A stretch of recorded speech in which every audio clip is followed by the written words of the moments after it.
Hola amigos, bienvenidos a esta edición de Día Martes con la presencia estelar y yo de extra en acción nada más de Nicole Rodríguez. ¿Cómo estás, Nicole? Muy bien, Fernando, muy buen fin de semana para mí. ¿Cómo estuvo para ti? Igual que todos. Eso es lo excelente. Cuando uno es viejo, para uno lo mejor es que no pase nada. Cuando uno es joven, está esperando novedades. Esa es la diferencia entre ser viejo y joven. Cuando tocan el timbre, que digo yo, ¿quién viene a joder? Los cabros, en cambio, se entusiasman. Uy, ¿qué viene? ¿Quién llegó? Están tocando el timbre, mamá. Hay que ir a abrir. Bueno, No, a mí eh, me pasa que quiero novedades, pero de las buenas. No, y no bueno, quiero han esas novedades habido, de las tuvimos malas. una buena novedad el 4 de septiembre, reconozcamos. Tenemos que discutir también el tema Bolsonaro con este señor Lula, el guatón guachuchero. Tenemos otro tema Vamos a muy hablar. interesante, que eso sí va a exigir que ustedes se suban a lomos de la alta matemática que les voy a explicar, un tema que se descubrió nada menos que en Kiev, esa ciudad que está en medio de la guerra. Pero antes de todo eso, les quiero recordar que este jueves tenemos en la Casa del Jamón, como de costumbre, ya todos los jueves, un espectáculo de flamenco. Les recuerdo a los que ya han ido, pero que se les puede olvidar que hay que reservar mesa para estar seguro de que van a estar súper cómodos en una mesa con comida, lo que ustedes quieran pedir. No, nadie los obliga a tal o cual menú, lo que ustedes pidan, el trago, el vino que ustedes pidan, claro que hay que pedir, pues si no. ¿Para Y va a qué? haber el número, va a haber flamenco, la gente está contentísima, está llenándose todas las veces y por eso les recomiendo, les aviso desde ya, mucho antes del jueves para que vayan reservando. Eso por un lado. Y por otro les cuento que esta edición, que es la última que hemos sacado, esta reimpresión, quedan alrededor de 90 ejemplares. Así es que eso se puede ir en 2, 3, 4 días. Tuvo mi hija hoy día y me mostraba la velocidad con que la gente va adquiriendo este libro. Por algo será, yo creo que es un libro que bastante certero y creo que los hechos lo han estado demostrando, así es que si le interesa el tema del llamado estallido social, échele una mirada a esto y vea qué fue realmente el estallido social que sirvió para justificar toda clase de estropicios políticos. Y entramos en materia con Nicole. Yo creo que podríamos partir, si no te parece mal, Nicole, Por con los haciendo un análisis de lo que pasó en Brasil ayer. ¿Qué le Ok, parece? nos vamos entonces con Brasil. Bueno, en realidad el tema de Brasil, con el resultado que obtuvo Bolsonaro y Lula, les voy a recordar, 48% Lula, Bolsonaro 43%. La noticia fue Bolsonaro, que es el presidente en ejercicio, principalmente porque las encuestas, ninguna le daba este nivel de votos al presidente actual y por lo tanto el resultado reflejó una adhesión muchísimo mayor a la que los medios de comunicación y las encuestas reflejaban. Solo dos datitos importantes. El 30 de octubre la segunda vuelta y estamos hablando acá de la democracia más grande que hay en América Latina. El padrón electoral es alrededor de 121 millones de personas. ¿Qué es lo que hizo Bolsonaro en su estrategia electoral? Es apropiarse de los símbolos y los emblemas nacionales, por ejemplo, la camiseta de fútbol, que fue con polémica, porque le dijeron que no podía ir con la camiseta de fútbol de la Selección Nacional de Brasil a votar y fue. Pero él no solamente hizo eso, sino que durante la campaña levantó estos símbolos patrios. Pero, ¿por qué nos sorprende y sí sorprende a la vez? Y acá voy a decir dos fenómenos que son parte de la noticia. Uno, porque en septiembre, Datafolio, que es una de las principales encuestadoras, arrojó una encuesta donde para efectos de la democracia es preocupante. Casi el 68% de las personas decían que tenían miedo de exponer su visión política o su voto. Y entonces, ¿cómo era una democracia con personas, el 68% de la población o de los encuestados, no pueden expresar su voto por miedo a la funa o por miedo incluso a la violencia y agresiones físicas? ¿Cómo puede funcionar de una manera correcta? Esa es la primera pregunta y una amenaza que va a seguir latente porque, bueno, todos hablan, y esto es un cliché, quizás después lo podemos explicar con respecto a, esta es una de las mayores elecciones más polarizadas de Brasil y en la segunda vuelta va a seguir esa polarización, que es un cliché.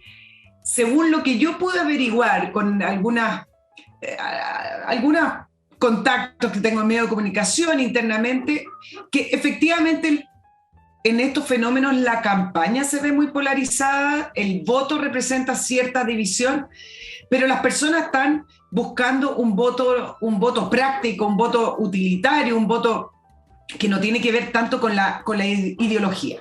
Ahora, ¿qué hizo Lula? Lula hizo una campaña ambigua. Lula, y sobre todo en lo económico, dicen, todavía no se entiende muy bien si Lula va a seguir con esa visión del Estado presente en las empresas, si va a seguir con el nivel de regulación que dejó el Partido de los Trabajadores mientras fue gobierno entre Lula y Dilma Rousseff, y no fue muy claro, fue bastante ambiguo. Y acá sí es que donde hay una diferencia y donde hay un voto importante que los medios no lo han resaltado. Económicamente, a pesar de la crisis económica que está viviendo Brasil, porque lo están viviendo todos los países en distintas maneras, no es para justificar incluso las cifras que arroja Chile, pero todos tienen una crisis económica más arriba, más abajo y tienen inflación. Lo que hizo Bolsonaro desde el punto de vista económico fue privatizar algunas empresas estatales, como por ejemplo la eléctrica. Y en el caso de Petrobras, que no era muy fácil privatizarla, iba a provocar mucho conflicto, lo que hizo fue introducir un manejo mucho más profesional. Estoy diciendo dos grandes situaciones, pero hizo bastante más reformas en lo económico. Y ahí hay un voto importante, porque antes del COVID sí hubo una mejora en la economía brasilera que empezó a funcionar con el potencial que debiera tener esta economía por sobre estas regulaciones y la estatización que hizo el Partido de los Trabajadores. Otro antecedente importante para la segunda vuelta, mayoría en el Parlamento de la derecha y de quienes apoyan, las fuerzas que apoyan a Bolsonaro. Pero ¿cuál es el fenómeno político, Fernando? Y acá te lo dejo, no solamente el miedo de no expresar el voto, que me parece que es un fenómeno a analizar, sino que también es que se instala, hoy día lo hablaba con un analista en Brasil, uno habla de Bolsonaro, habla de Bolsonaro, pero se instala ahora con mayor fuerza el bolsonarismo, si es que efectivamente existe algo como tal, que es una fuerza política nueva y que le da una ventaja tremendamente interesante para la primera vuelta, porque para la segunda vuelta, porque él no debe hacer muchos cambios en su campaña. En cambio Lula tiene que hacer una campaña completamente diferente a la que está haciendo y que además reflejó en esta primera pasada el extravío que tiene la izquierda, esa izquierda que en algún minuto gobernó en esta primera ola de izquierda que hubo con Lula, Dilma Rousseff, Correa en Ecuador, etcétera, donde existía otro contexto, y hoy viene esta nueva ola de izquierda en un contexto latinoamericano muy distinto, con una economía muy distinta, y donde al final, cuando alcanzan el poder, no tienen un proyecto muy claro, sino simplemente decir o rechazar lo que hizo su antecedor. Don Fernando. Doña Nicole. Bueno, tú lo has expresado todo, la cuestión política muy bien.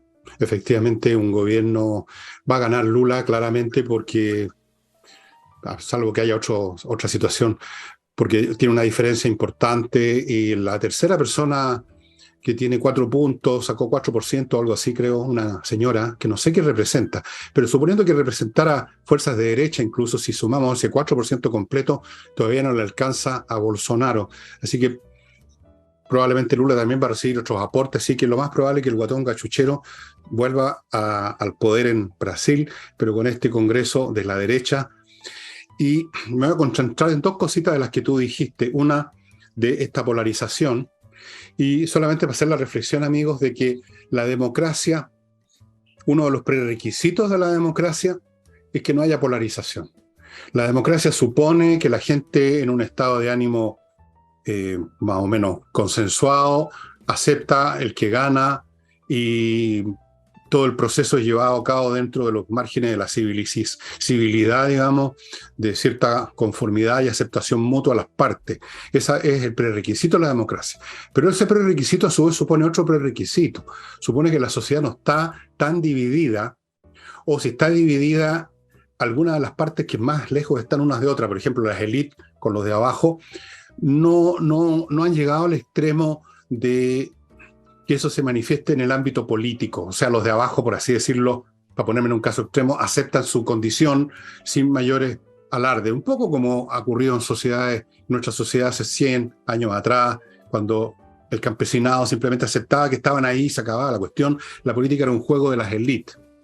Cuando eso termina, cuando la sociedad misma se polariza, cuando los de abajo, me refiero al de la mitad para abajo, pretenden controlar las cosas, tienen aspiraciones, tienen ambiciones, y la élite cada vez es más poderosa, más rica por un fenómeno natural en el desarrollo de toda sociedad. Es así.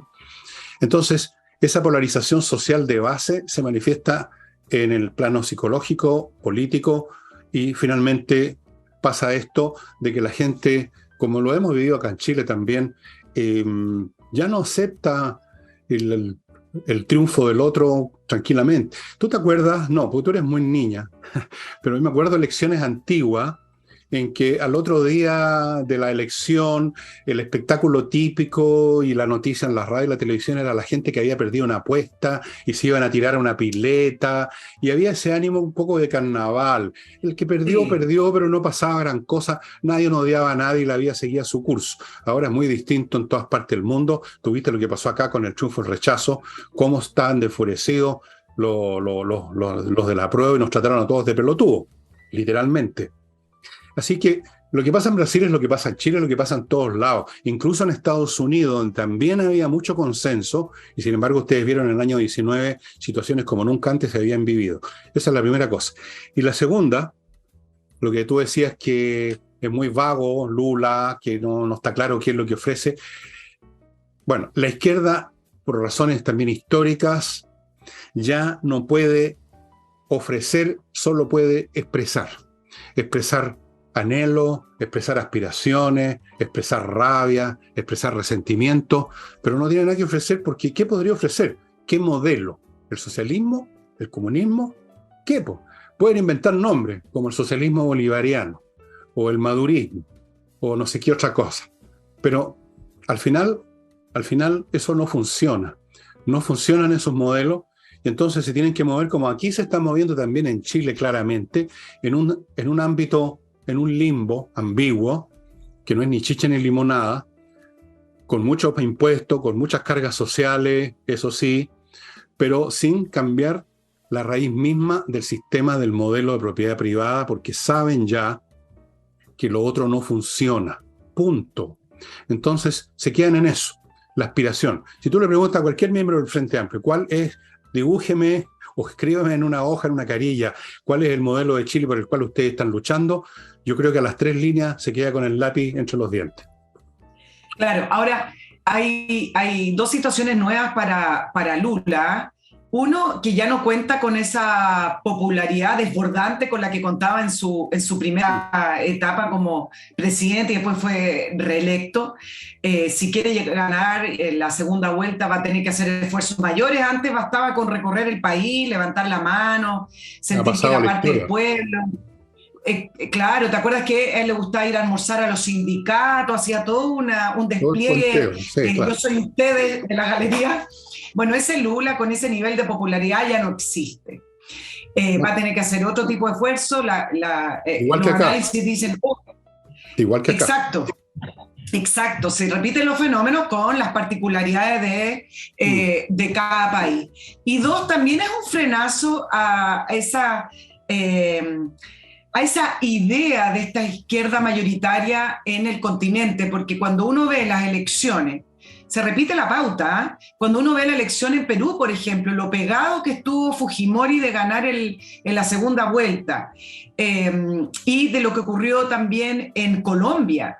Si llegara a ganar Lula en segunda vuelta, las cifras van a arrojar lo mismo, es decir, ya no es esa izquierda de la primera oleada que llegaban al poder con una popularidad gigante y con una cantidad de votos que le permitía hacer su programa a gusto y semejanza de sus pares. Por lo tanto, se repite también acá el fenómeno de Lula en relación a su popularidad y la cantidad de votos que puede conseguir solo con su agenda propia de izquierda.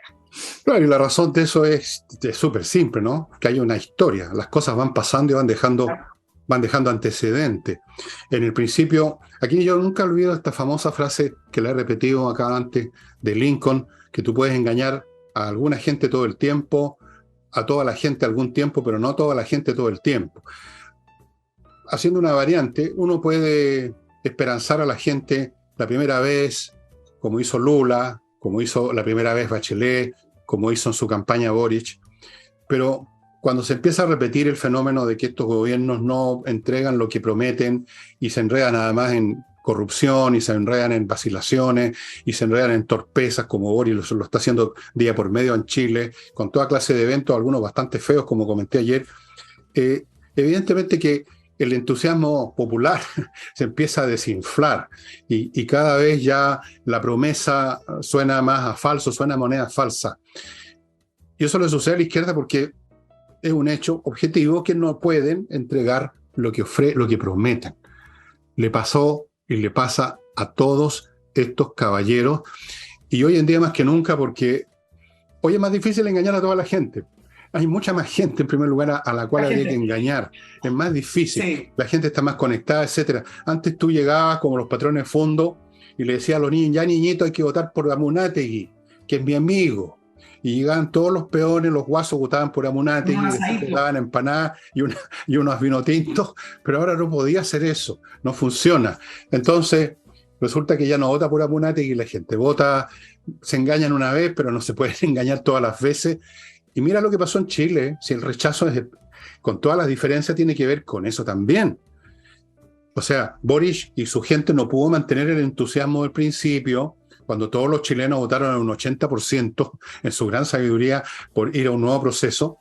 Y mira lo que está pasando ahora, además, que lo vamos a comentar con la Academ y estas preguntas que hizo. Sí. Ahora, ¿qué pasó con Boric? Porque se escapa un poco el resultado que tuvo en segunda vuelta.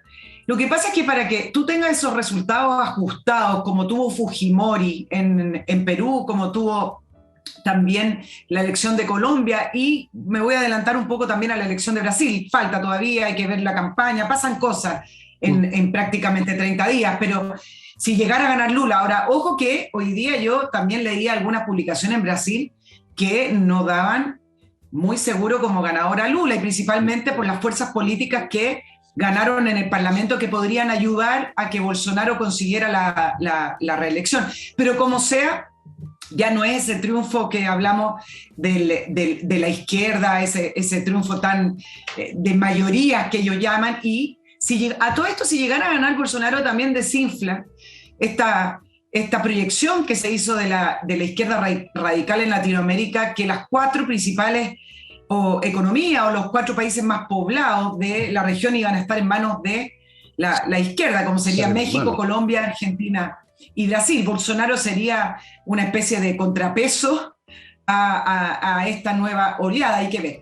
Pero del punto de vista de Boric, que se escapa un poco de este promedio, de decir, bueno, pero no ganó en segunda vuelta con una histórica votación, sí, pero votó prácticamente el 50% del padrón electoral, un poquito menos, pero también porque para que se den esos ajustes y esos resultados ajustados, como los ejemplos que dimos, Fernando, tú tienes que tener contrapeso, y resulta que Kast, cuando llegó a la segunda vuelta, la centro-derecha le quitó el apoyo, le hizo la mesa, le quitó el mantel, le pidieron garantías democráticas. Entonces, efectivamente, Boric ganó holgadamente porque quienes debieron haber apoyado a Kast les dio susto verse empañado por esta figura también caricaturizada de Kast, de que es de extrema derecha, le faltó tratarlos de fascista y de lo que sea, y la derecha, en vez de pedirle garantías democráticas a un candidato, no pedirle desde el punto de vista de que podían exigirle, pero por lo menos levantar la idea, a un candidato que iba a la moneda con el Partido Comunista, entendiendo que las bases del Partido Comunista no conversan con la democracia como tú y yo la entendemos, bueno, le pidió garantía a un candidato de derecha que puede ser más conservador, sí, efectivamente, pero no es antidemocrático. Bueno, no. Por eso el resultado de Boric. Correcto. Y entre paréntesis, a propósito de esas encuestas que tú mencionabas, que fracasaron estrepitosamente en Brasil, yo diría que en general los medios que tienen que ver con la opinión pública, ya sea comunicando, como son los medios de comunicación, la televisión y todo eso, o los que encuestan, de pronto pareciera que están abandonando, algunos de ellos por lo menos gradualmente, el campo de la ciencia y se están convirtiendo en activistas políticos. Uno empieza a entrar con sospechas ya de que, por ejemplo, los medios de comunicación están preocupados de informar la verdad, de informar los hechos, y de hecho no ocurre, es cuestión de prender la televisión, yo no la prendo, pero me dicen, y toda la gente que aparece en los programas son claramente activistas, son activistas, o muy cercanos a eso, quedan pocas excepciones. Y uno empieza también a sospechar de estas empresas de encuestas, que más que estar midiendo lo que hay, están tratando de generar un resultado, porque lo de Brasil fue escandaloso, creo que le daban como 20 puntos de ventaja o poco menos a Lula, y mira tú, tienen 4 puntos de ventaja. En fin, es bastante... Mira, ¿Mm? el tema, esto es una discusión que se ha dado siempre, por ejemplo, específicamente con los medios de comunicación, si es que son activistas o no. Y en Estados Unidos hay una tradición en que los medios de comunicación sí tienen una posición y tienen una línea editorial clara y a veces incluso apoyan a los candidatos. Acá siempre hubo una tradición y esa falacia de que eran imparciales, de que finalmente ponían de todos los lados, como se decía. Y me parece que los tiempos han forzado a que los medios de comunicación se den su opinión en Chile. Yo voy a hablar puntualmente de Chile, porque en Europa vienen de vuelta y saben perfectamente, y hay declaraciones editoriales con que los medios al final tienen posiciones políticas bastante claras. Y en Chile se ha dado... Ya llevamos 2 elecciones en que se ha dado que las editoriales han tenido una posición, no como partidos políticos o de un sector político, sino que una posición en los plebiscitos. Por ejemplo, con la última elección, Fernando, ¿te acuerdas que lo comentamos acá? La editorial de La Tercera y El Mercurio, perdonen que nombre esos 2 diarios, pero son tradicionales, podría nombrar otros. Perdonarte. No, digo, porque después me reclaman y me dicen, oye, no nombraste al otro, no nombré, pero no puedo nombrar a todos. El punto es que su... ¿Cuál es otro? No, hombre, demoro todo el programa. El punto es que sus editoriales sí manifestaron una posición con respecto a la prueba de rechazo y dijeron que en sus editoriales que estaban a favor del rechazo. Yo creo que la tendencia va hacia allá. Yo creo que se puede hacer un buen periodismo incluso marcando una posición porque tú sabes desde dónde viene los comentarios, los análisis y la información. No me parece ningún pecado. Absolutamente, y yo creo que tú eres un ejemplo de ese buen periodismo, como he visto en las críticas, o en los comentarios, no críticas, de tu canal en YouTube, de que eres un excelente periodista. Bueno, eso yo ya lo sé. Y naturalmente tú tienes una posición y todo el mundo la sabe. Tú, está claro que no eres militante de la JJ, yo tampoco. Pero la cuestión es siempre... Pero tampoco somos militantes de otro lado. La cuestión es siempre... No somos militantes, ¿ah? ¿Ah? No somos militantes, por lo demás. No, si uno puede tener las posturas que quiera, pero cuando habla, cuando comenta, cuando escribe, tiene que estar claro que uno está usando la razón y que esa razón está a disposición de cualquiera para examinarla. Eso es el punto, y los hechos están ahí. Yo creo que lo he hecho toda la vida. Creo que lo he hecho toda la vida. O he tratado. Y tú también, y los periodistas de verdad, yo creo que los pocos que queden, creo que, por ejemplo, Cristian Bofill es un tremendo periodista de verdad, Libardo Buitrago, estoy nombrando a los que recuerdo que son así, hay otros que no tanto, no los voy a mencionar, que son más vacilantes, por decirlo fino. Oye, eso se ha perdido porque, por lo mismo, volvemos al principio, por la polarización. Mira, llega un momento en los asuntos humanos y en los asuntos políticos en que las cuestiones son tan críticas, las cosas que se resuelven, son tan vitales para las partes, que todo ese terreno intermedio de los buenos modales, llamemos, y de la imparcialidad y de la buena onda, ya como en una guerra, ya no tiene lugar. Es un hecho objetivo, no es una cuestión de maldad de nadie. Es como en una guerra tú no tienes espacio, digamos, para ir a jugar al naipe con el enemigo, o le disparas o te disparan, pero no va quedando otra cosa. Y en América Latina hemos llegado a eso y en todo el mundo. Lo de Estados Unidos es muy interesante porque esa es una sociedad donde siempre se dijo que era la sociedad de la clase media, pura clase media, pero no es verdad que es pura clase media, y esa clase media se ha ido empezando a disminuir en su tamaño. Vean las cifras, estimado amigo, todo esto es materia de cifras. PGB, per cápita, evolución del per cápita en los años, cómo se comportan las distintas cohortes demográficas en la distribución del ingreso. De ahí ustedes van a ver que por efecto del progreso tecnológico, del progreso social, ocurre esta paradoja de que algunas cosas que parecían para siempre jamás, un mundo de clase media, todos vamos a la clase media, está perdiendo su sustento. Vamos a un mundo de élite que son capaces de hacer uso de la informática, la tecnología, que son capaces de aportar algo con sus talentos, con sus conocimientos, y un resto que no tiene esas capacidades y que son sustituidas por máquinas, por robots. En el futuro ya no va a haber espacio para que no tenga talentos especiales, en ningún grado que sea, aunque sea un mínimo. Y eso es resultado no de una regresión, sino que de progreso tal como funciona. Y eso ya se ve hoy en día en Europa, en Estados Unidos y desde luego en nuestros países. En nuestros países está pasando ya lo mismo. Muchos de estos jóvenes picados que andan jugando al anarquismo, a la revolución, al nihilismo, tienen que ver con jóvenes que saben, adivinan, que no tienen mucho futuro adelante porque no tienen dedos para el piano, estudiaron carreras ahí nomás, que no tienen mucha significación, que no significan nada. Antes sí, ahora no. Es un proceso bien brutal, pero así funciona. Yo no sé qué resultado va a tener esto, y creo que que se asocia un poco, entre otras cosas, a los problemas que quiere enfrentar esta llamada Agenda 2030. El control social, cómo se va a producir un control social con estas masas crecientes de descontento, que aparecen cada vez más fuertes en América Latina, porque además se dan otras condiciones acá. En fin. Oye, pero es interesante a propósito del periodismo, perdona que vuelva un poquito atrás, Fernando. Adelante. Porque en realidad lo que se debiera intentar hacer es ser objetivo, que son cosas distintas, y no neutral. Cuando uno está en una guerra, ¿cómo tú no vas a tener una posición si están matando a alguien al frente tuyo en ciertas circunstancias? Entonces, la objetividad es una cosa y la neutralidad es otra cosa. Y uno no puede ser neutral ante ciertas situaciones que atentan contra el sentido común o son evidentes. Mira lo que me pasó, y perdonen que sea autorreferente, pero voy a aprovechar este caso para precisamente hablar de esto. Lo que me pasó con la entrevista al doctor Elad Koch en el programa que yo hago de entrevistas con respecto a las vacunas COVID y las medidas restrictivas. Como algunos de nuestros auditores saben, YouTube, después de 2 semanas donde llegamos casi a 75.000, 80.000 clics o auditores o visualizaciones, me bajaron la entrevista, me la sacaron, blackout, y me llegó una advertencia a mi mail, al mail del programa, un warning de YouTube, que esto no se ajustaba, no lo estoy citando literal, a su línea editorial. Yo, para no entrar precisamente en este tema, pero ¿cuál es el resultado de esto? Que resulta que en esta sociedad en que todo tiene que tener una posición o ser activista, resulta que veía algunos comentarios y decía, sí, es que la exposición de las antivacunas o que tú estás a favor de toda esta narrativa de la conspiración del COVID. No.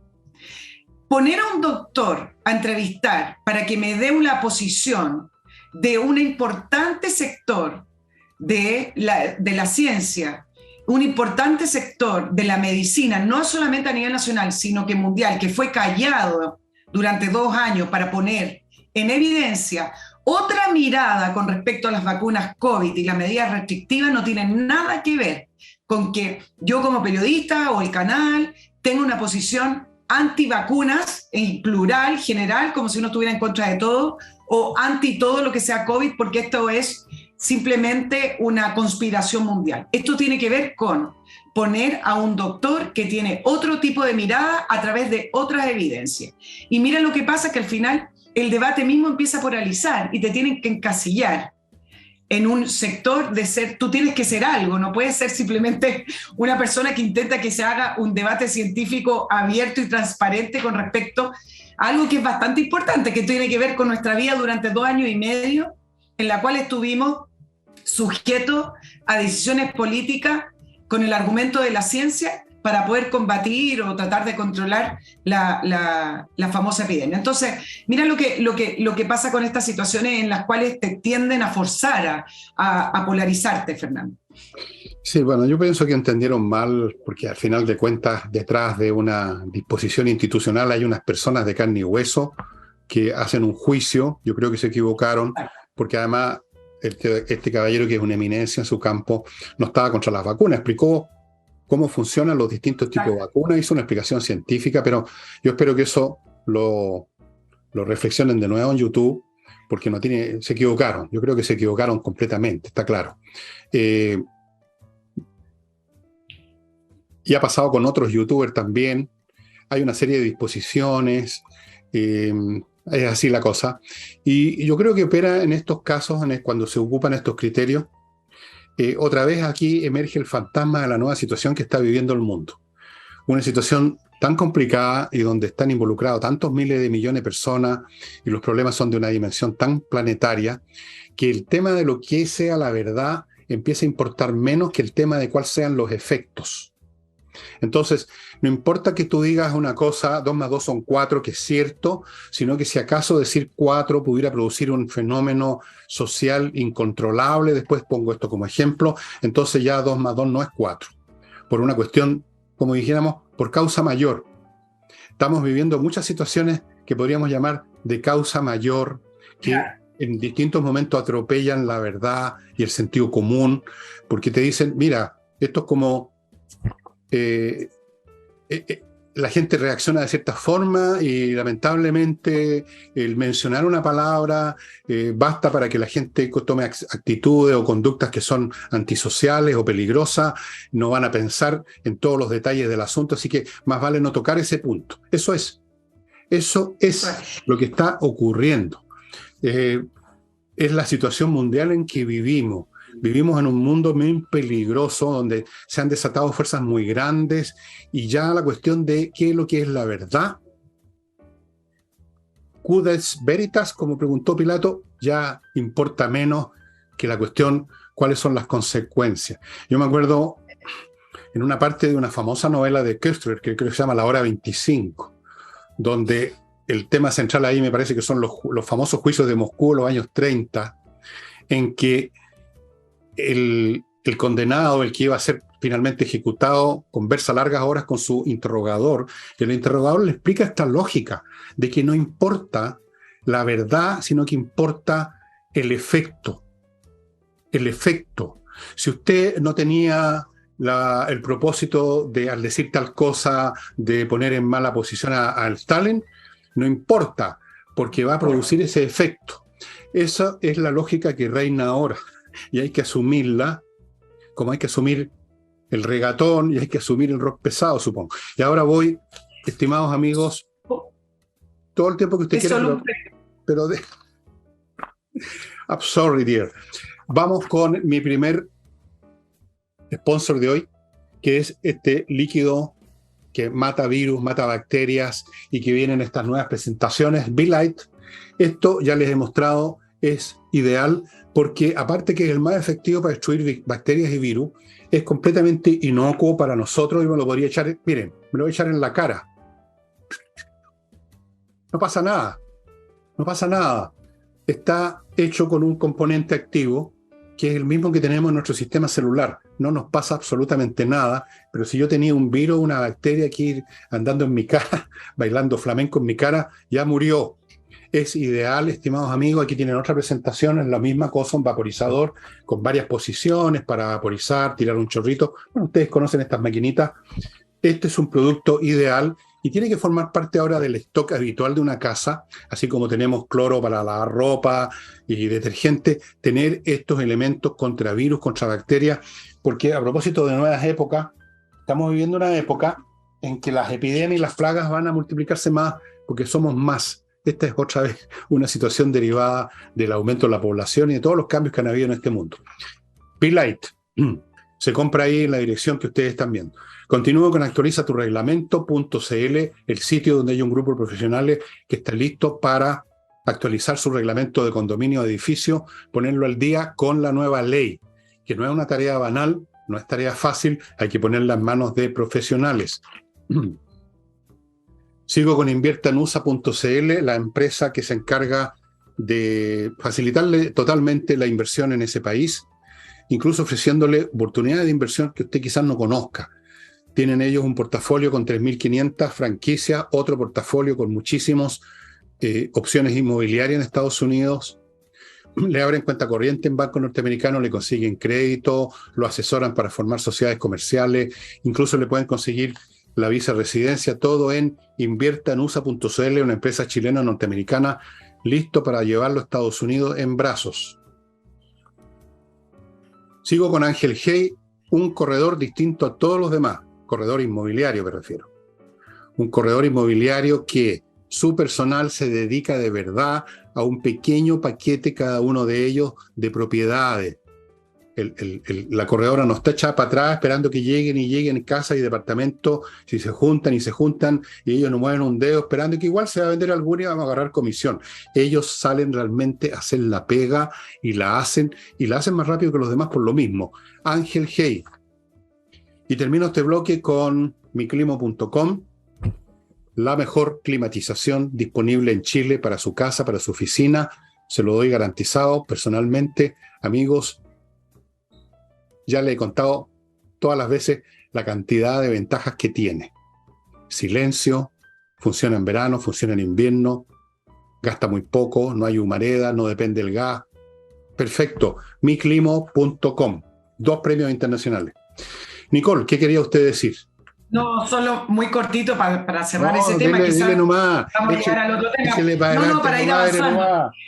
No, solo decir con respecto a las redes sociales, por ejemplo, en el caso de YouTube, de Twitter, que tienen toda la libertad para poder determinar qué cosas se ponen en su plataforma si es que ellos quieren y tener guidelines, como ellos dicen. No hablan de línea editorial, sino que guidelines, guía.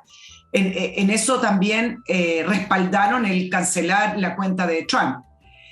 Pero ellos pueden hacer eso no declarándose como una red abierta en el cual abren el espacio para una discusión pública sin censura. Es decir, tú puedes ser quien quieres ser, pero no declares ser otro tipo de persona o otro tipo de medio. Finalmente, el hecho de tener guidelines o de tener un comité que evalúa los contenidos, al final lo que hace y lo que va a terminar haciendo de estas redes como YouTube o de Twitter y otras es transformarlas en un medio privado como cualquier otra. No estamos en eso todavía, pero van a tender a eso, porque si finalmente ellos van a dirigir el debate, se supone que ellos simplemente prestaban esto para que el resto debatiera, pero si ellos lo van a dirigir, entonces van a terminar convirtiéndose, o ya lo son, en un medio clásico. Bueno, vamos a ver, en todo caso, todo el tiempo hoy en día con las tecnologías aparecen nuevas plataformas, nuevas maneras de comunicación, y te dicen incluso en los mismos youtubers, mire, esto que quiero mostrarles, estoy pensando en un youtuber de Ucrania, muy bueno, de cuando quiere mostrarte algo, pero no lo puede mostrar ahí porque también hay una guideline que tú no puedes mostrar ciertas escenas un poco mórbidas de una guerra, te dicen, vaya a esta otra plataforma a verla, y ahí están. Así. O sea, es bien difícil hoy en día controlar ninguna cosa porque los medios tecnológicos son muy potentes. Esa es una de las razones por las cuales es tan difícil controlar a la gente. Si tú antes cerrabas un diario o te tomabas una radio, el típico golpe militar, se tomaban las radios y quedabas en pelota, te quedabas totalmente a discreción del bando número 3, digamos, y se acabó. Ahora la gente se comunica de 1.000.000 de maneras distintas. Hay algunos gobiernos que intentan controlar eso también y de repente dificultan la comunicación, como está pasando en Rusia. Se cierran algunas plataformas, emiten sistemas para parar las ondas radiomagnéticas, o sea, claro, las ondas de radio, todas son ondas de radio, todos estos sistemas. Pero igual se cuelan noticias, salen noticias y entran noticias porque es muy ubicuo. Es muy ubicuo la tecnología. Yo he visto cosas que probablemente Putin no querría que nadie viera fuera de Rusia, pero se ven porque salen por todos lados. Es como una filtración gigantesca. Entonces, no se puede parar. No se puede parar. Y a propósito de eso, de Ucrania y Rusia, quiero contarles que Ucrania está en este momento saliendo exitosa de su tercera contraofensiva. Primero fue esta sorpresiva en Kherson, no en Kherson, en la de arriba, Kharkov. Segundo, Izium.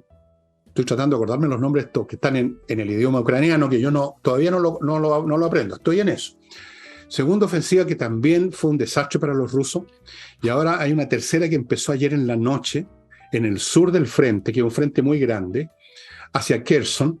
Muy inteligentemente, los ucranianos que han demostrado una brillantez táctica fantástica, en vez de atacar frontalmente donde lo están esperando los rusos, hicieron un movimiento flanco, por otro lado, apoyando, como se dice militarmente, un flanco de su avance en un río. Eso significa que tienen un flanco protegido, por ahí no los pueden atacar. Eso es una gran ventaja táctica. Y han tomado algo así como, al momento que yo corté esa noticia para venir a hacer el programa con Nicole, ya habían recuperado 500 kilómetros cuadrados. Bueno, 500, raíz cuadrada de 500 no es tanto, son un poco más de 25, 20 kilómetros por lado, por ahí, pero harto territorio, han derrotado a los rusos una y otra vez, y la movilización de emergencia en Rusia está quedando en la crema, Nicole, está quedando en la crema. No sé si has visto imágenes, de estas imágenes que se les cuelan. Gente llorando, gente vociferando, reclutas agarrándose a puñete con los sargentos a la puerta de los buses, unas imágenes de los cuarteles donde los reciben, donde no tienen ni camastro, rifles oxidados, oye, un desastre, soldados a pata pelada porque no habían calamorro.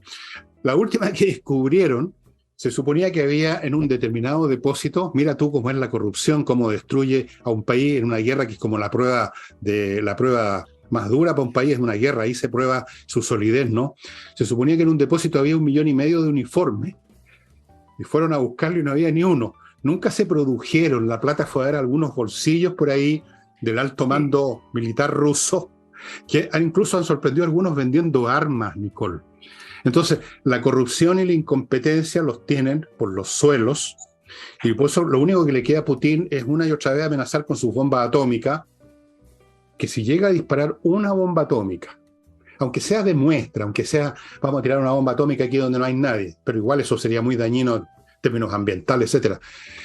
Rusia queda convertida en un paria. Ahí ya lo poco que les queda de comunicación con el mundo se termina, incluyendo yo diría con la India y con China, que todavía lo sostienen porque les compran el petróleo. Les quería contar esto porque la cosa está acelerándose, el derrumbe del dispositivo militar ruso, resultado de su incompetencia, de su corrupción, de todo lo que es lamentablemente la sociedad rusa. Y digo lamentablemente porque es un pueblo maravilloso, el pueblo ruso, con mucho talento, muchos artistas, muchos científicos. Es el mundo de los Tchaikovsky, de tanta cosa, digamos, los Rachmaninoff.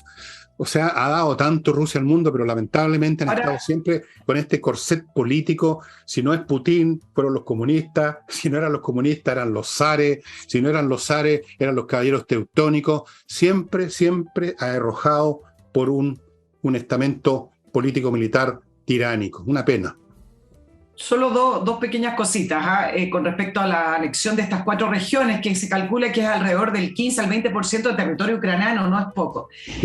2 cosas con respecto a eso, es que efectivamente el haber declarado esta anexión a través de estos pseudo plebiscitos, estos plebiscitos que son un invento, efectivamente escala aún más la guerra, pero no desde el punto de vista militar desde Rusia, sino que la escala en el sentido en que tensiona aún más las posiciones, porque la Unión Europea, Estados Unidos no le reconocieron esa anexión, y se iba a hacer una declaración en la ONU, pero como Rusia tiene poder de veto en el Consejo de Seguridad, no pudieron levantar esa declaración en la cual no reconocían esos territorios anexados.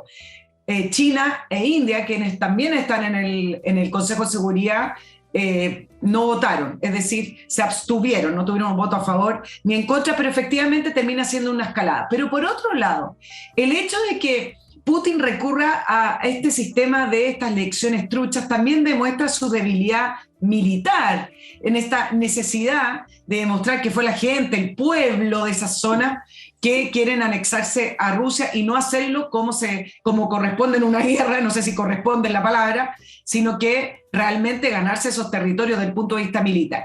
Y el último detalle, que no es detalle, pero un dato con respecto a este reclutamiento y este llamado y al final llamado a las personas a integrar las Fuerzas Armadas rusas, ya surgieron algunas informaciones en el sentido de que Putin está utilizando a las minorías étnicas para poder integrarlas forzadamente en el ejército y reclutarlas y obligarlos a pelear, pero al final terminan siendo carne de cañón. Por ejemplo, hablan de una porción importante de mongoles, pero hay otras minorías étnicas, con gente mayor de edad.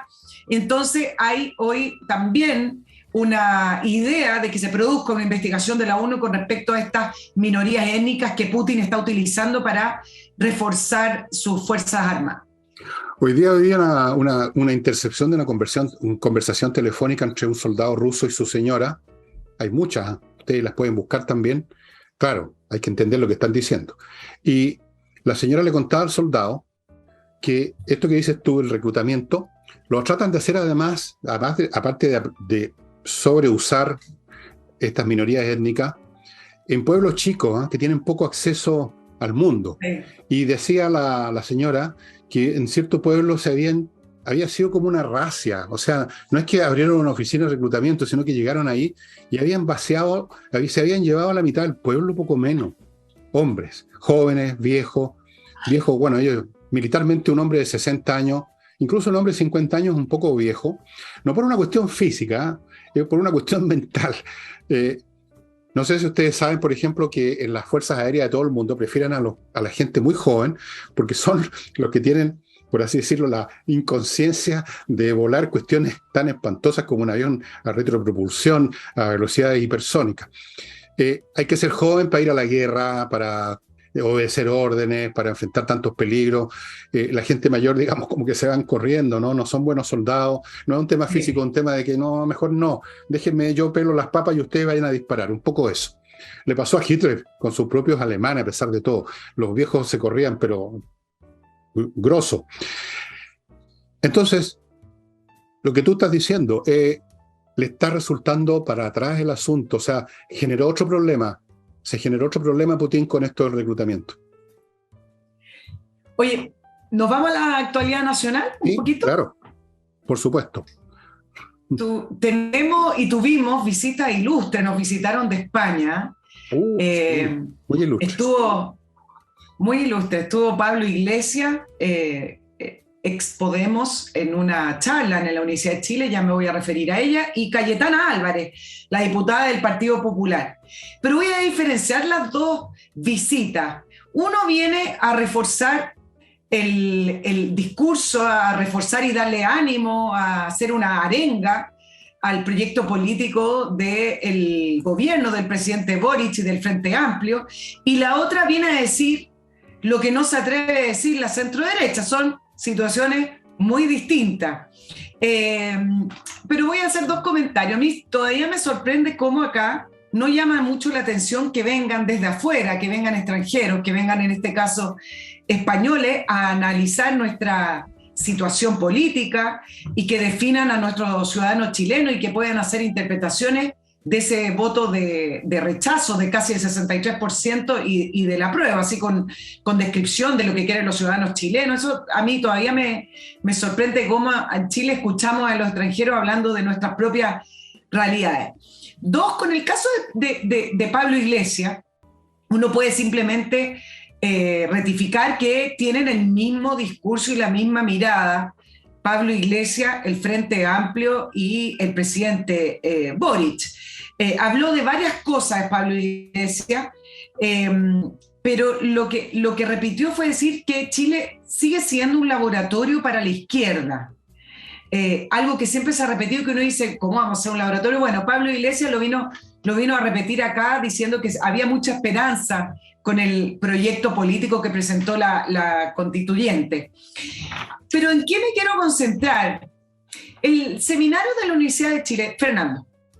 Perdona que te interrumpa en este momento, pero de repente me di cuenta que tengo algunas responsabilidades comerciales y que el tiempo se nos está yendo.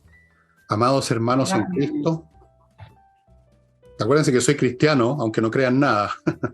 Edisur, una editorial chilena que está editando puros títulos importantes a nivel internacional y que le ofrece a usted una vasta, gran variedad de títulos en su librería, que está en compañía 1025 a precios muy, muy accesibles. También usted puede entrar a edisur.cl.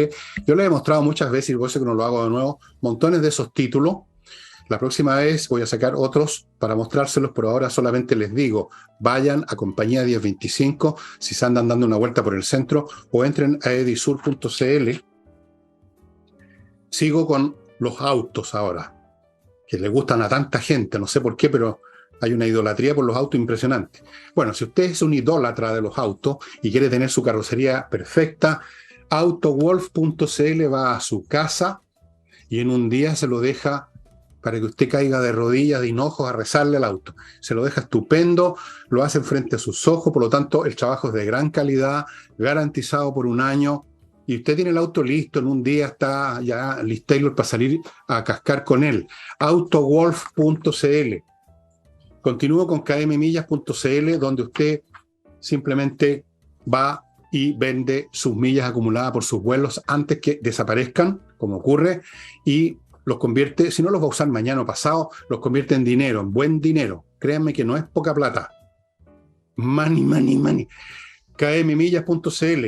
Y termino este bloque con compreoro.cl, a propósito de money, oro y plata en lingotes o en monedas, el objeto físico, el metal precioso de verdad, en sus manos, estimados amigos, para que usted lo guarde, lo tenga, lo acaricie, le saque brillo, lo mire, si es necesario se lo lleva a otro lado, lo vende. Es una póliza de seguro, es una póliza de seguro.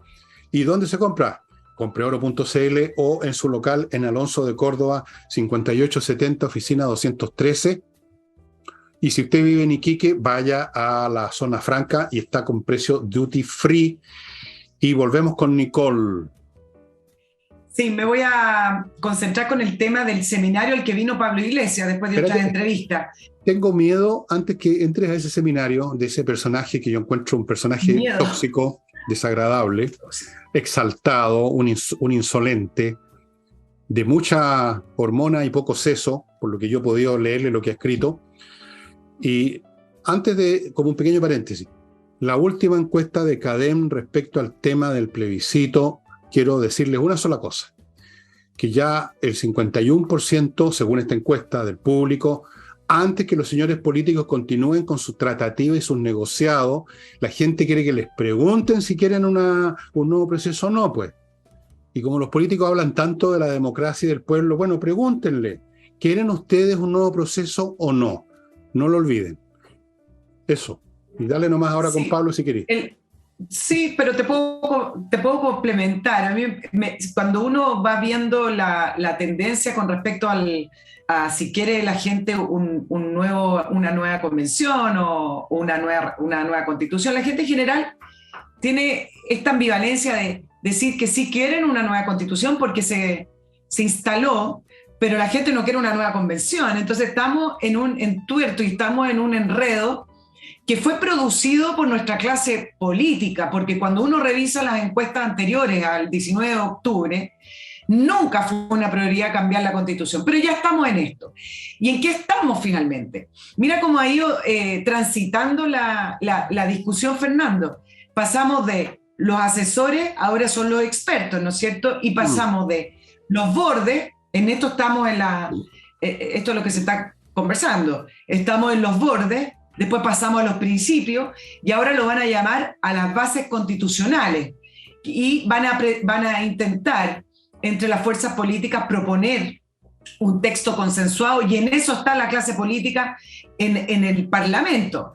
Ahora, en la medida en que más leo y en la medida en que más avanza esto, uno se da cuenta que es muy difícil, salvo los cambios que van a ser prácticos, como por ejemplo el número de constituyentes, con estos mismos principios constitucionales, la representación de los escaños reservados, es muy difícil que se haga un proceso distinto al que ya hicimos, porque simplemente no saben qué ofrecer, no hay otra manera. El mundo político entró en este enredo y no tiene cómo salir. Entonces, ¿qué va a pasar? Que vamos a caer en un nuevo proceso con las mismas discusiones que ya vimos, pero que ese proceso va a tener bordes un poquito más amplios.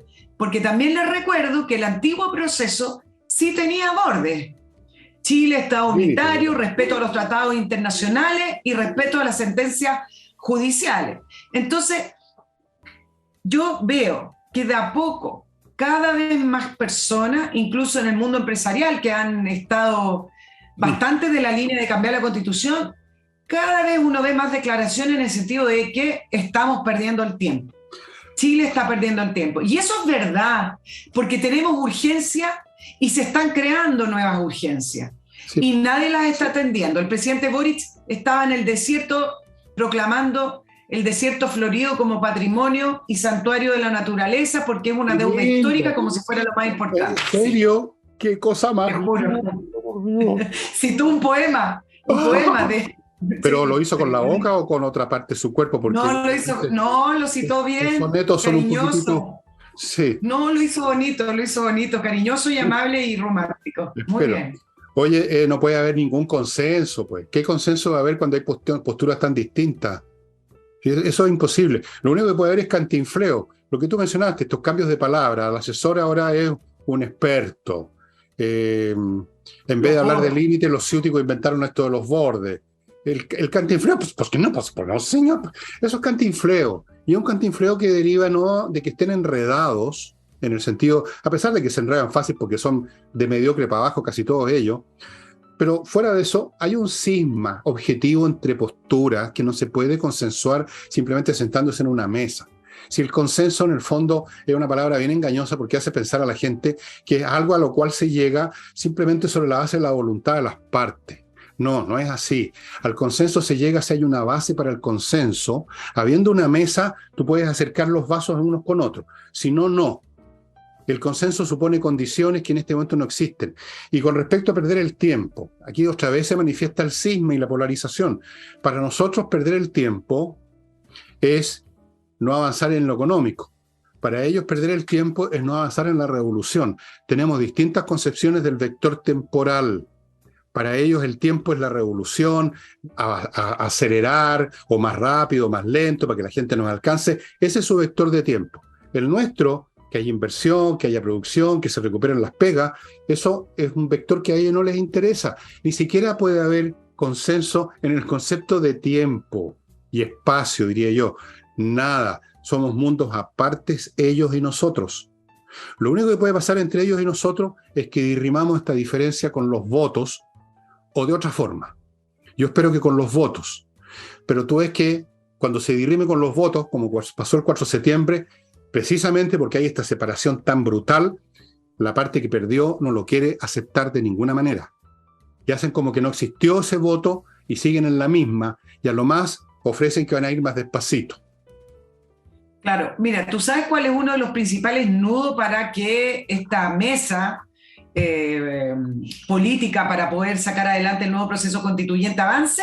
El sistema electoral. Y eso te lo refleja todo, porque en el sistema electoral se juegan la composición del órgano. Y en la composición del órgano está finalmente el gallito de poder. Entonces, bueno, cuando uno se da cuenta que al final, esto es, antiguamente habían otras fuerzas, ahora están las actuales fuerzas. Ahora, si hay actores nuevos, y acá va a ser interesante ver de qué manera juegan. El Partido de la Gente, por ejemplo, que es un actor nuevo en el Parlamento y que además están solicitando que lo incluyan porque no lo están incluyendo, ellos piden un plebiscito de entrada, decir y preguntar a la gente si quieren este nuevo proceso. Y el Partido Republicano, que dice, cambiamos la Constitución, pero hagámoslo a través de reformas en el Congreso, de las reformas que necesita la actual Constitución. No entremos en un nuevo proceso. Bueno, esas dos fuerzas que son nuevas, me parece que va a ser interesante ver de qué manera hacen ese contrapeso al poder. Hasta el minuto, esto es un nuevo proceso, simplemente que cambiaron las personas, pero que están discutiendo un poquito para acá, un poquito para allá, pero estaríamos entrando a un proceso igual al anterior, donde se le cambian los nombres. Eso es inaceptable. Es simplemente que una burla al país. La razón de ser de las consultas electorales es enterarse efectivamente de la voluntad del país. Pero aquí las partes están viendo cómo diseñar el sistema electoral para ganar ellos, independientemente de cuál sea la voluntad del país. Ahí se manifiesta una vez más lo mismo que hemos estado diciendo aquí. La polarización, en virtud de la cual ya no hay puntos medios y acuerdos, sino que hay cómo hago para ganar y aplastar al otro. Punto. Cómo inventamos un sistema electoral en que llegue otra vez Rojas Verde o que llegue otra vez la señora Loncón. Cómo inventamos un sistema electoral para que no lleguen esas dos personas. Ya ves tú, aquí lo que se trata es de ganar y no de respetar o de oír a ese pueblo al que siempre mentan y se arrogan como representantes y no lo son. Y antes de continuar, porque ya nos quedan pocos minutos y me fui quedando atrás en esto, damas y caballeros, tengan la amabilidad de escucharme cuando les digo que hay que registrar, yo ya lo hice con la mía, sus marcas y sus inventos. Yo inventé la rueda, pero todavía no la he registrado porque soy tan despelotado. Registrar sus marcas, estimados amigos, con patriciastocker.com. La va a registrar, la va a proteger, la va a defender, la va a renovar. Es muy importante. Continúo con Conserva tu Plan, un buffet que se encarga de conservar el plan que usted tiene con la ISAPRE, siempre que fue contratado antes del año 20, y si tiene algún problema con la ISAPRE, que le están pidiendo más plata o le quieren bajar el plan, póngase en contacto con Conserva tu Plan, no le va a costar un peso y podría ganar. De hecho, han ganado muchos juicios, como 1000, y a usted no le cuesta nada, así que puede probar sin ningún costo. Continúo con entrenainglés.com, la academia donde realmente va a aprender de una vez por todas inglés. ¿Hasta cuándo, señor? Si no va a aprender inglés viendo las películas de Netflix, tiene que entrar a la academia, entrenainglés.com, y ahí va a aprender, porque los profesores son profesores de inglés, las clases son online, son súper buenas, súper potentes, y si no me cree, pida una primera clase de demostración en la dirección que está a mi costado. Y para terminar de una vez con estos bloques y dejar tranquila a Nicole con sus 2 puntos que le quedan, SMF, soluciones para toda clase de pisos, incluyendo alfombras, pisos de linoleum, que ya no existe, piso flotante, parquet, piso de piedra pizarra, de lo que sea, de cristal, de mármol, you name it. Toda clase de productos para estos pisos, para que estén bien, para que resistan mejor en las intemperies, para que no se los puedan pintarrajear los tontones de los grafitis. Todo en SMF. Ahí están los datos para que se contacte con ellos. Y termino con el espacioajedrez.com de mi amigo Pablo Tolosa, maestro internacional de ajedrez. Muy buen jugador y muy buena persona, muy inteligente, muy buen profesor, muy simpático, las tiene todas, Pablo. Por algo es amigo mío. Yo solamente tengo amigos que valen la pena. Y la prueba de ello es la Nicole. Amigos, entren en espacioajedrez.com, ahí van a encontrar cursos de todo tipo, ya sea a veces grabado, otras veces en directo, van a encontrar productos, van a encontrar un montón de novedades. No olviden lo que les he dicho acerca de lo beneficioso que es el ajedrez, especialmente para los niños y para nosotros los adultos también, porque nos mantiene en forma como ir a un gimnasio. Uno va a un gimnasio y no se convierte en un atleta olímpico, pero se mantiene bien, ¿no es así, Nicole? Siempre. Siempre, ¿ven? Ahí está. Y ya pues, Nicole, póngale fin usted al programa.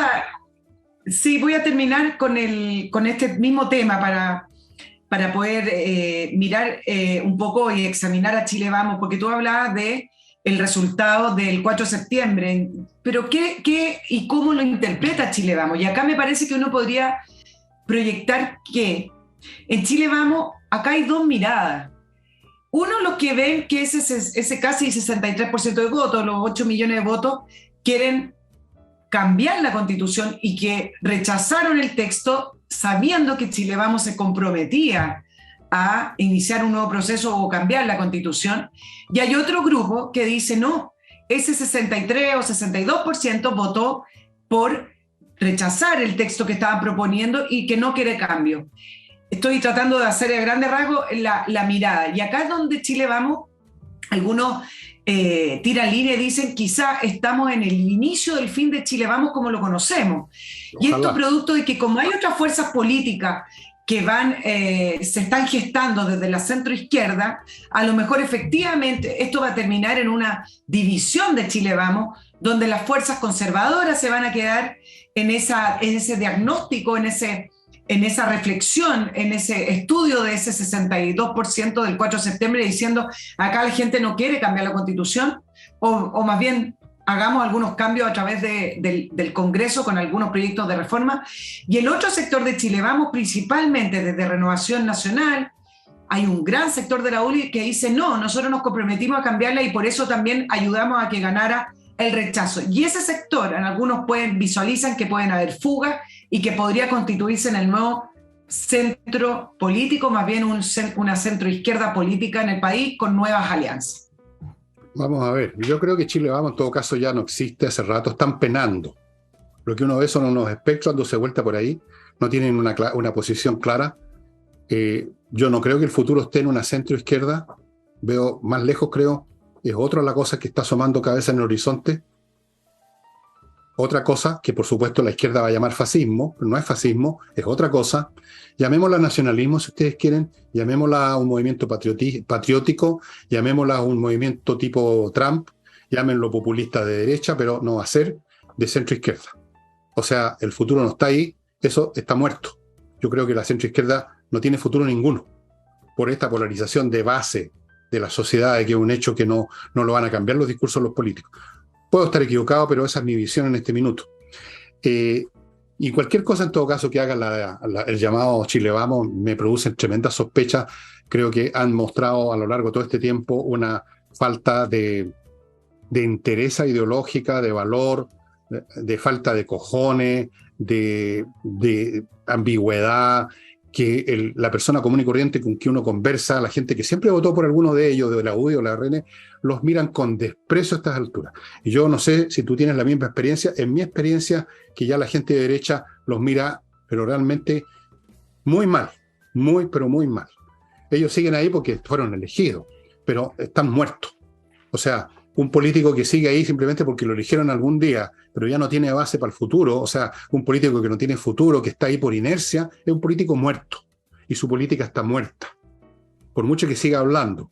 O sea, como en una sesión de espiritismo político. Siguen hablando, siguen haciendo planes, siguen presentando posturas, pero están muertos allí donde se determina lo que está vivo o está muerto, que es la mente, el alma del pueblo, de la gente, que los pone o no los pone. Pero no se dan cuenta que están muertos, como en esa película, Muerto andando, caminando, ¿cómo era? Esa cosa. No se dan cuenta que están muertos. Y la izquierda está muerta también. Solo que ellos están todos muertos. Están todos muertos. Estamos en un cementerio. Es un cementerio. Si lo que viene de nuevo es algo que va a espantar a unos y a otros. Acuérdense lo que les digo. Se van a espantar unos y otros, porque viene otra cosa, que está recién apareciendo su cabeza en el horizonte. Y como aparecen todas las cabezas cuando nacen, como la cabeza de una guagua cuando empieza a aparecer por la vagina, está deformada, llena de sangre, se ve muy mal, pero eso es lo que está naciendo. Todo lo demás es espiritismo político, créanme, he dicho.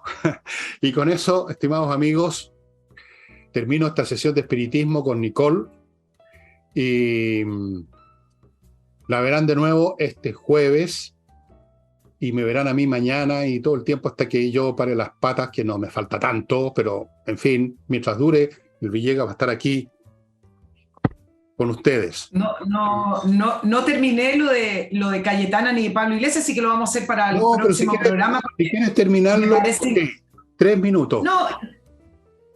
Dale. No voy a alcanzar mucho con Pablo Iglesias, voy a aprovechar porque él habló de los medios y me parecía importante mencionarlo porque en el seminario que vino a la Universidad de Chile, el nombre del seminario por lo demás se llama Medios de Comunicación y Conflicto Político.